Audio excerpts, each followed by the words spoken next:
the day. And this is Disenyo. She's 20 years old from Taytay, Rizal. Made it all the way here to Manila just to get that GC. That's why we'd like to always encourage people to come to the venues that we have the Shakey's Feely. You never know, you can be the next face of the day. Sabi ko kay Mosi kahapon tignan nga natin lahat. Because we're celebrating our 10th season already next year as Valdez is able to get the point there for Ateneo. We have to go back to all of our face of the days and to see kung sino yung nag-face of the day bago makapasok sa Shakey's Feely. I remember one such player who was a face of the day before she actually started it sa Shakey's Feely. Who's that? Christian Casanova. Di ba si Maan Panganiban? Did Maan play in the Shakey's Feely? Oh, no. Si Maan worked with us here in the Shakey's Feely. We're talking about the late Maan Panganiban, of course. Yeah, we just celebrated her birthday. Yeah, was supposed to celebrate her birthday. So we miss you, Maan. And you're in a better place right now. And here is the attack from Ahomiro. De Leon tries to drop it in. Great save by Lazaro. Here's Lianeta. De Leon, quick set. Taiwan, nagulat siya ron. Now to Ahomiro. Benting. De Leon. Jang Boli's having so much fun out there, isn't she? They're all having so much fun. And see, Dendan Lazaro has been working so hard. Dalawang laro siya absent. Kailangan niya humabol. Di ba? Tawag make-up test. If it's Fun Family Pizza, it's gotta be Shakey's. Lazaro. Ferrer tries to drop it in. Goes back to Ferrer. Now Lazaro for Eliza. Oh, Eliza gets through. Kwento ko na yung kay Jem Ferrer kahapon. Kasi kahapon, halos sabay kami umalis dito ng bus ng Ateneo. And then I just noticed na lang, nung nakapagpandang buwan, uy, bus ng Ateneo to. So, nasa Twitter kami, ni Jem, sinabi ko, naku, gutom na ako. Traffic, sobrang traffic kahapon. Tapos biglang nung na-traffic kami doon sa bandang C5, bigla lang may kumakatok doon sa bintana ko, kala ko kung sino. Si Jem Ferrer was in the rain with a couple of pastries. Tapos binuksan ko yung pinto at tinapon niya doon sa loob. Sir! Binigay niya went back inside the bus. That's magandang kwento dyan para kay Jem Ferrer. Tapos nag-tweet pa siya ang sweet ko, no? Naghahanap pa ng recognition. But again, thank you very much, Jem Ferrer. Gretchen Ho, actually, that was her idea also for giving those pastries to a very hungry commentator. And that's Noel Saturday. That's why nga tawag sa kanya ngayon the traffic ninja. Because pag talon niya daw sa bus, ninja moves daw siya para makapunta sa kotse ko. Dapat binidyo mo yun. Dilim. Umuulan pa. But it really just goes to show, these players, aside from playing volleyball, they've got big hearts as well. That's true. 18-14. 4-point lead for Sandugo. Did Boli get it? Yes, she does. Sideways. Oh, yan ang workout nito para dito kay Boli. Twist and turn. Again, if you're just joining us, Ateneo is still without Wilka Inglet for the third straight game. They are missing the services of open hitter Gretchen Ho. And of course, Beatan. To those who just joined us, why? I'm sure you watched the replay already by now of that. Oh well, you have already. Now, Ateneo was so depleted yesterday in their game against Cagayan Valley that they only fielded in 7 players. So Gretchen Ho was actually the starting open hitter for them, and the starting utility spiker was Jem Ferrer. Wow! And tell them about the timeout, Gretchen. Oh wow! You're gonna have to see that. If you didn't catch it, that's precious.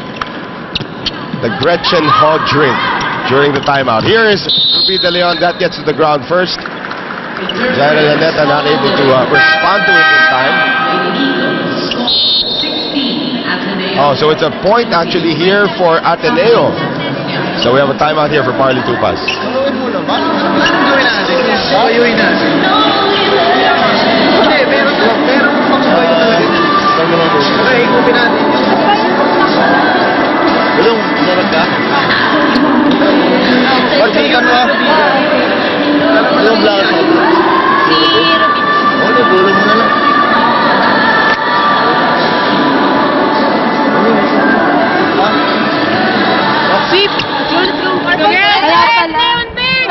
And FEU Makati is now offering the following degree programs: Accountancy, Accounting Technology, Information Technology, and Business Administration. Call 836-2002 or visit www.feu.edu.ph. So now, Dami kong messages dito sa Twitter. Uy, follow us on Twitter. May Twitter account ka na ba? Ay, corny naman ito si Noringo. Follow us on Twitter. Noel Zarate. Madali lang yun. Text mo na lang ako. Si Mos. Bigay ko yung cell number mo on air. Sige. No! Follow me on Twitter. Wala pa kasi si Norin eh. Si @Noel Zarate. Mosi Ravena naman. Si @MyDugout. Ganda ng pangalan niya. Bakit yan MyDugout? Diba? Tsaka si Anre Mulia @Anre Mulia. Yan, alam ko kaming tatlo lang yata may Twitter. Si Denise Tan. Meron din. Ha? Underscore Denise Tan. Ako overscore. Denise Tan, madaldal sa Twitter yan. Ingat kayo pag-follow dyan. Eto nga, Eliza into the antenna and into the net. Si Denise Tan parating gutom sa Twitter. Sabi, I'm hungry. 2 a.m. yun, ha? I'm hungry. Where can I get a really good burger at this time? 2 a.m. Oo, 2 a.m. Pero marami naman sumasagot. Si Barry sumasagot din. Tingnan mo.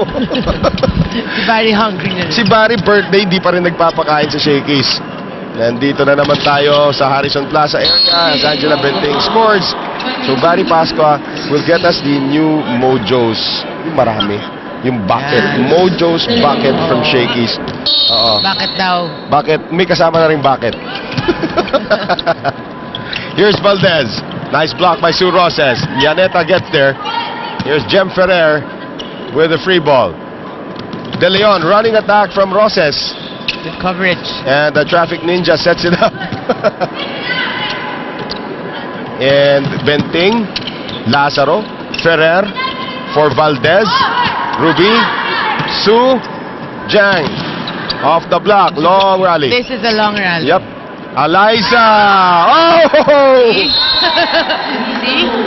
Nilaglag na lang ni Eliza. Ruby almost got there and Jill Gustillo could not lift it off the ground. This is actually a closer set than our first set here because Ateneo's sort of working a little harder now.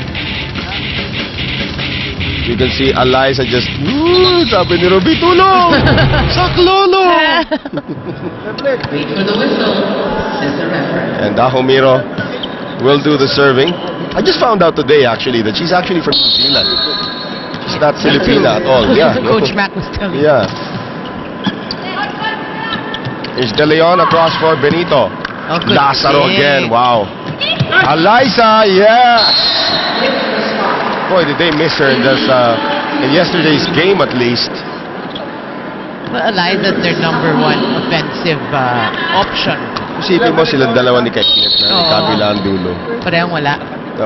Parehong wala kahapon. Pati si Herbacio. A great serve there from Amy Ahomiro. Tatlo na lang ang abante rito na Sandugo. It looks like the ladies from Sandugo are relaxing a bit here and towards the end game. There's that Tison serve once again. Roses. Oh! That's a great play by the former MVP, just dropping it over the head of Jem Ferrer. That's what you call waiting for the blockers to go down. Right. Kaya pag nag-Shaky League Summer Camp, Sue Roses is in charge of the advanced category. And there's the attack from Tejada. De Leon. Benting. Wow. Yes. Benting is actually in charge of one of the coaches in the beginners. Along with Cherry Rose Bacatangay and Jem Ferrer. Wow. Yeah. Sa intermediate naman, yan sila Benito, si Mayat Carolino is also there. And Rachel Andakis, who I think is the strictest coach of all. Really? Stricta. Grabe pagka-stricta. Ang Olympics. Valdez pushes it in. And Ateneo still stays alive a bit. Si Dakis talaga, pag mali form mo. And she'll let you know about it. She's talking to like 13, 14-year-olds. Mali! Ayusin mo yan!